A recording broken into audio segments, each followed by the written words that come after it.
Hello students.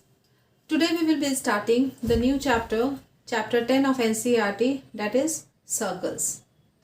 Now about the circles you have done in detail in standard 9, that what is the circle, what is the center of the circle, what is radius of the circle, what is chord, what is diameter of the circle, what is circumference, what is area of the circle. These all things you have done in standard 9, and related to circles you have done two circles with same radii are congruent. Many theorems also you have done, and a lengthy chapter was there in standard 9 which you have done related to circles. So concept of the circles you are knowing. Now in standard 10 a new concept related to circle will be taught, that is tangent. Rest all things you have done, and the theorems based on the tangent will be discussed in this chapter, that is syllabus of standard 10 circles. So let us start. First the definition of the circle, and the second I have written over here, you are knowing, but again for a quick revision let us start. Circle, a collection of all points in a plane which are at a constant distance from a fixed point, is called a circle. The constant distance is called the radius, and the fixed point is called the center of the circle. A circle has been drawn where O is the center, that is the fixed point is called the center of the circle, and the fixed distance, that is OA, is the radius of the circle. The next definition which is written over here is secant. So secant is a line which intersects a circle in 2 points and crosses it. So the definition has been written over here, a line which intersects a circle in 2 distinct points is called a secant to the circle. Now in the figure, line L is the secant to the circle with center O. So let us move to the next definition now, that is the tangent. I think chord you are knowing. What is a chord? A line segment. Secant is a line. Chord is a line segment. A line segment which touches the circle at 2 points is called a chord, or the line segment obtained by joining any 2 points on the circle is called the chord. Let us start now. Tangent. Now let us come to tangent. So a line which meets the circle in exactly 1 point is called the tangent. The definition I have written over here, a line meeting a circle in exactly 1 point is called the tangent to the circle at that point. So here in the figure, if you can see, line L is the tangent to the circle at the point P. So let us come to the definition of point of contact. The point at which the tangent line intersects the circle is called the point of contact. So here P is the point of contact. In the figure, L is the tangent to the circle and P is the point of the contact. Now, one special case we can discuss that a tangent is a special case of the secant. Now, when the two endpoints of the corresponding chords coincide. So let us understand it properly through the help of the figure. Let L be a secant.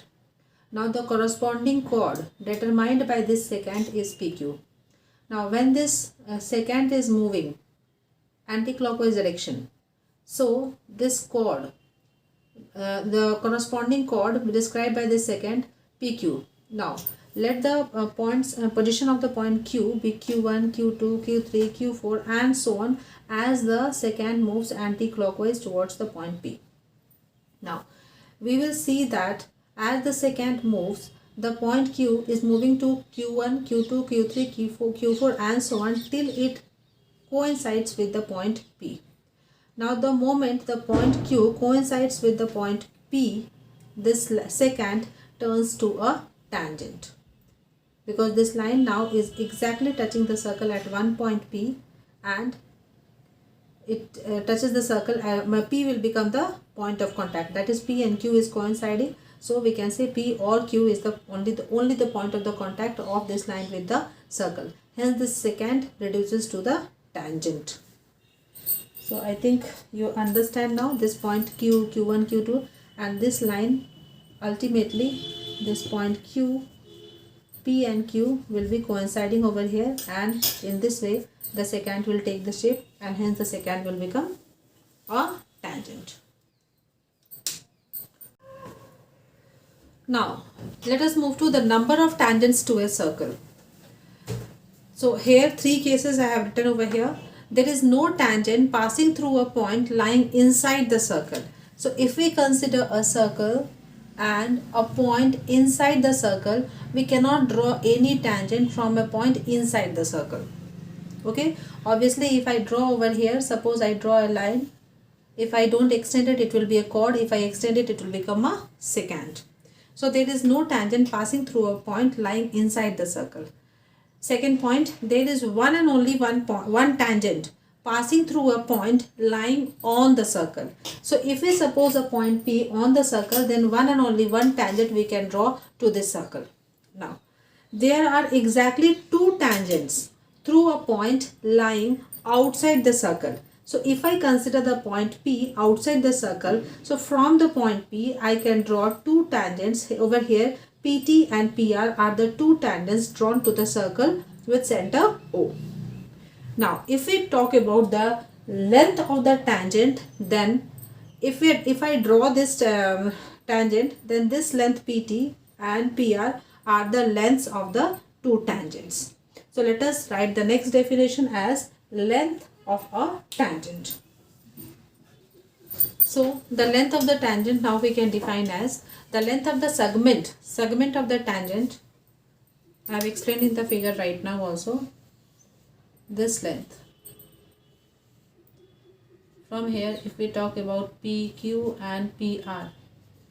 So PQ and PR are the length of the segments. So I read the definition again. The length of the segment of the tangent from the external point P to the point of the contact with the circle is called the length of the tangent from P to the circle. So PQ and PR are the length of the tangents drawn to the circle from the point P to the circle. Now, we will be doing some results on tangents. Now, 4 results are there and all 4 results are important, children. So, do these 4 theorems properly. So, theorem 1, the tangent at any point of contact. So, suppose AB is a tangent to the circle at the point of contact P. So, I repeat the theorem. The tangent at any point of contact is perpendicular to the radius through the point of contact. That is, we have to prove that if AB is a tangent at the point P to the circle and OP is the radius, then OP is perpendicular to AB or AB is perpendicular to OP. So, the given part I have written over here, given a circle with center O and a tangent AB at the point P of the circle. We have to prove that OP is perpendicular to AB, and construction, we have taken a point Q on AB other than P and we have joined OQ. Now children, in standard 9 you have done that of all, suppose this is a line segment and this is a point P, any point P outside this line segment. Suppose this is in the line segment AB and this is the point P outside this, means above this line segment. Now from the point P, if we draw many lines we are drawing on this line segment AB. So whichever is the shortest distance, suppose over here PQ is the shortest distance from P to AB, then PQ is always the perpendicular to the line segment. So the shortest distance is considered as the perpendicular length. So over here also we have taken another point Q on the line segment AB and we will be proving that OQ, the length of OQ is more than OP, or we will be proving that OP is less than OQ.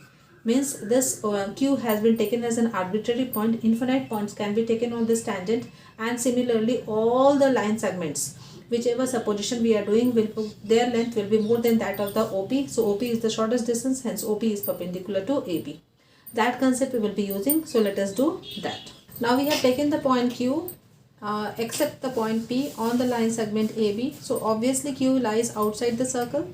So we can say over here, since Q is a point on the tangent AB other than the point of contact Q, therefore Q lies outside the circle.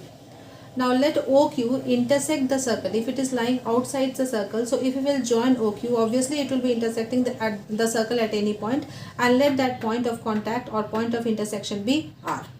Okay? So let OQ intersect the circle at R. Then obviously OR is less than OQ because OR is a part of OQ. Part is less than the whole. Now OR equals to OP because both are the radius. So OP is equals to OR. This implies, these two will imply that OP is less than OQ.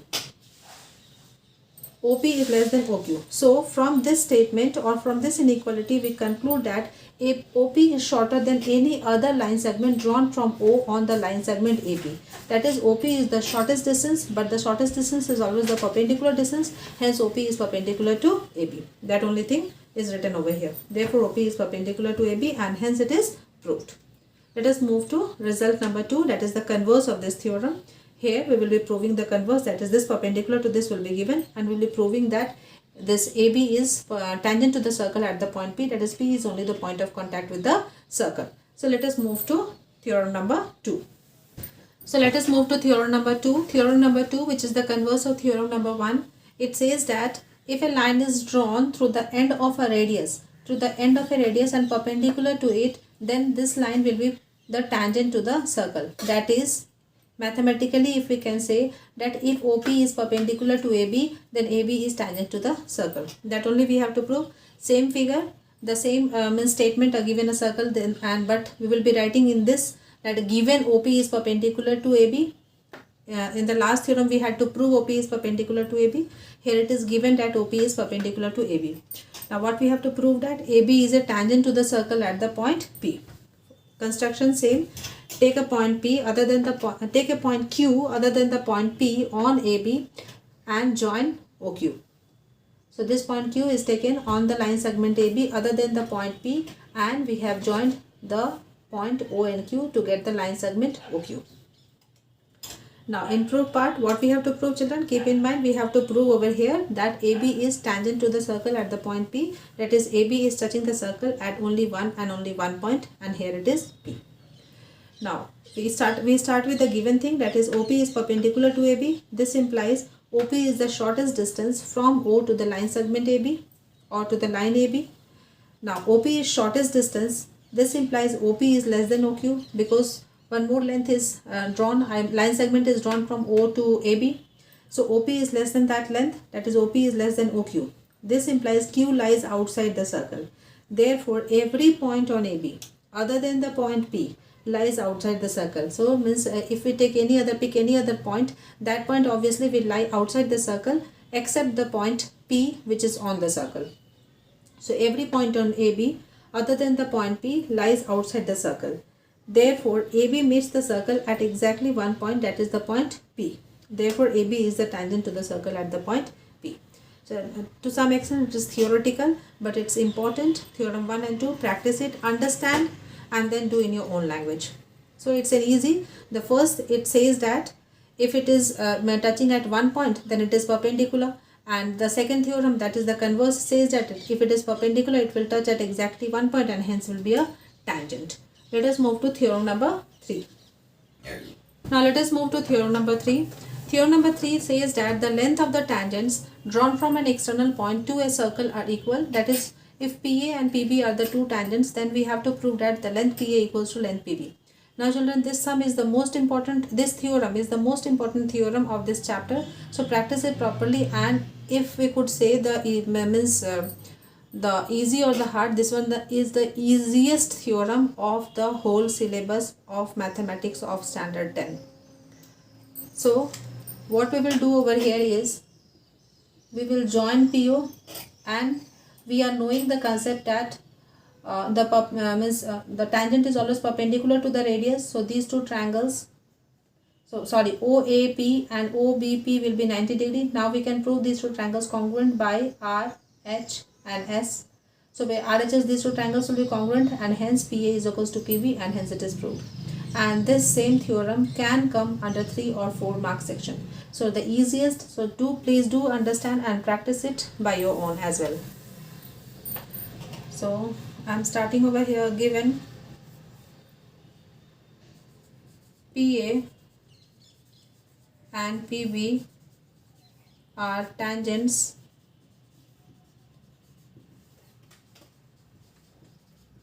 drawn to the circle with center O.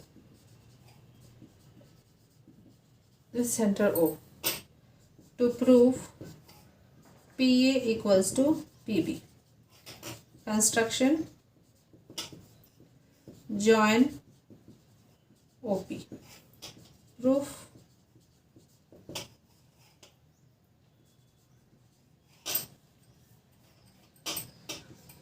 In triangle OAP and triangle OBP,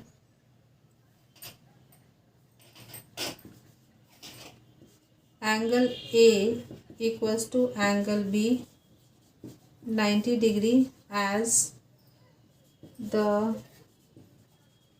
tangent is perpendicular to the radius, or we can write OA is perpendicular to AP. OP equals to OP common. This one is R, H, and OA equals to OB, radii of same circle, and this is S. Therefore, by RHS congruence rule, triangle OAP is congruent to triangle OBP. Therefore, we can write PA equals to PB, and hence proved. And this simple solution you will be getting 3 to 4 marks according to the question set in the board examination. So practice it properly. Theorem number 4, let us move.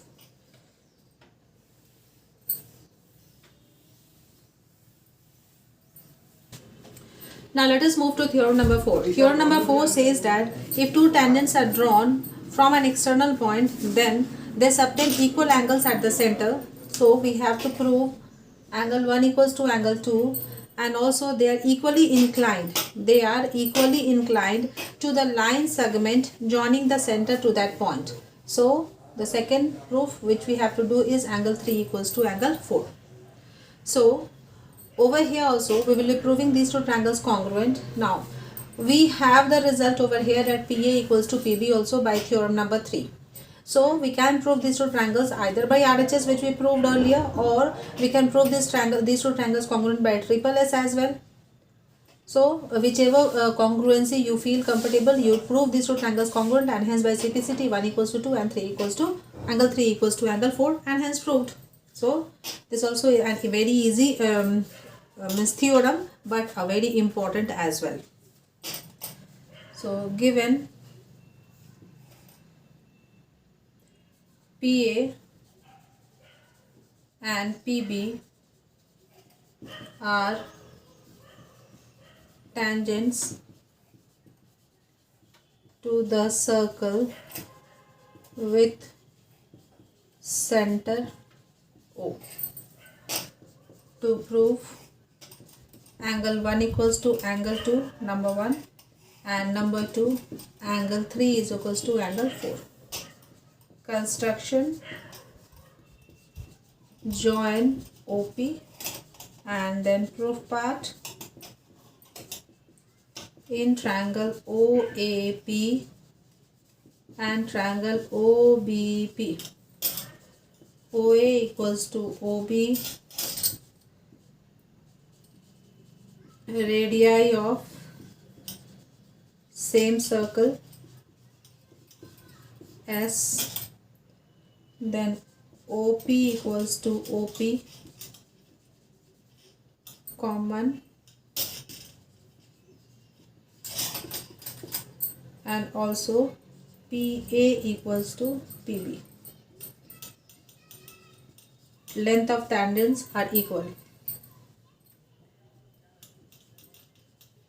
Length of tangents are equal. Therefore, by triple S congruency rule,